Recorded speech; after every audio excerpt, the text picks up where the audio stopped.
Hello, today I want to show you how to face a hem. I'm going to show you how to face the hem on the Rosie reversible dress, which has a faced hem. And this pattern is available on my website too. There's a couple of reasons why a hem might be faced, and in this instance there's two reasons. One is that the hem is shaped. You can probably see by the pattern piece that it shapes upwards. So if I was just to turn the hem, when you get to this point it wouldn't fit very nicely, and because it's a very deep hem, you'd end up with little pleats around at that point, which doesn't look nice. But you might also be facing a hem if you've got a particularly angled shape to a skirt or a top. The other reason on the Rosie reversible dress is that if you've got a one-way pattern, because it's reversible, and if I turned a hem up, you'd have upside down dinosaurs on the reverse. But by facing the hem, we've got the dinosaurs facing the right way. So let me show you how we go about facing this hem. Okay, so we've got the dress made up to the point where it needs the hem. And so you've got two hems and they're different lengths. And you've got the two hem bands that are going to face each hem. So what I've done is I've stitched the sides of each hem band for each side of the dress, and I've turned and pressed the upper edge, which is the smaller edge, who kind of got that slight angle. So now what we're going to do is pin this to the edge of the dress, but we're just pinning this to one dress, not to both dresses. So I'm going to put that right sides together, match the seams at the side seam here, and just start pinning around the edge.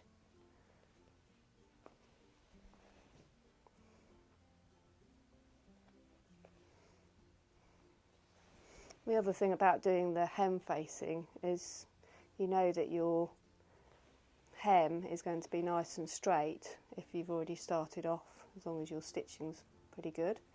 Started off with a straight edge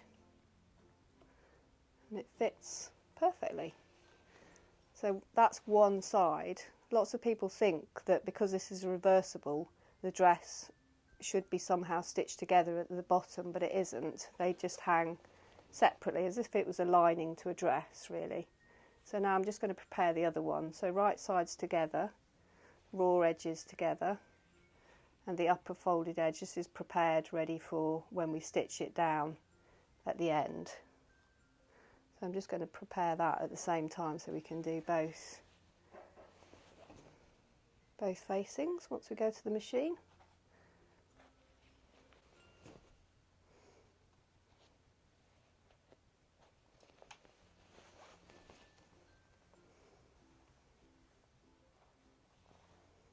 And there we go, the second one all pinned.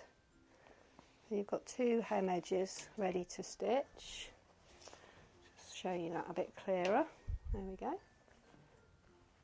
Right sides together, ready to stitch. So I'm going to take that to the machine now and sew them. Okay, so now I'm just going to stitch the hem facings to the hem edges. It's a 1.5 seam allowance. So I'm going to go ahead and stitch both those hems.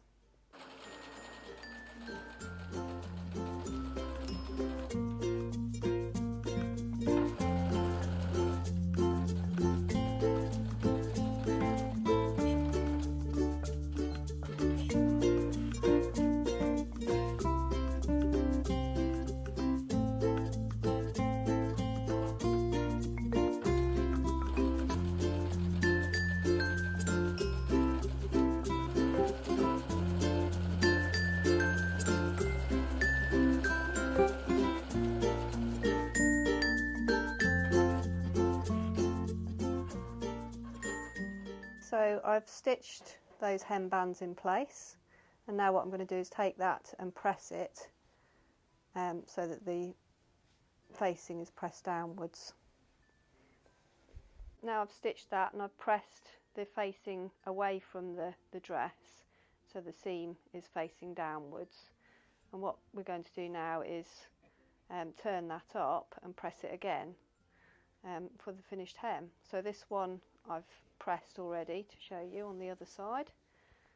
So I'm pressing it, turning it up at the actual seam edge, and I'm going to pin along here before stitching it in place. So the stitching wants to come just maybe 2 or 3 mil from this folded edge, so you've got a nice deep faced hem. So there's the nice finished hem facing. Let's turn that through and show you how that looks. So on this little reversible dress, it gives you a nice narrow border of the internal fabric on the outside of the dress, but the two hems are not joined together as such. There we go. So I hope you enjoyed this tutorial. Thank you for watching. If you'd like to see more, please subscribe to my YouTube channel.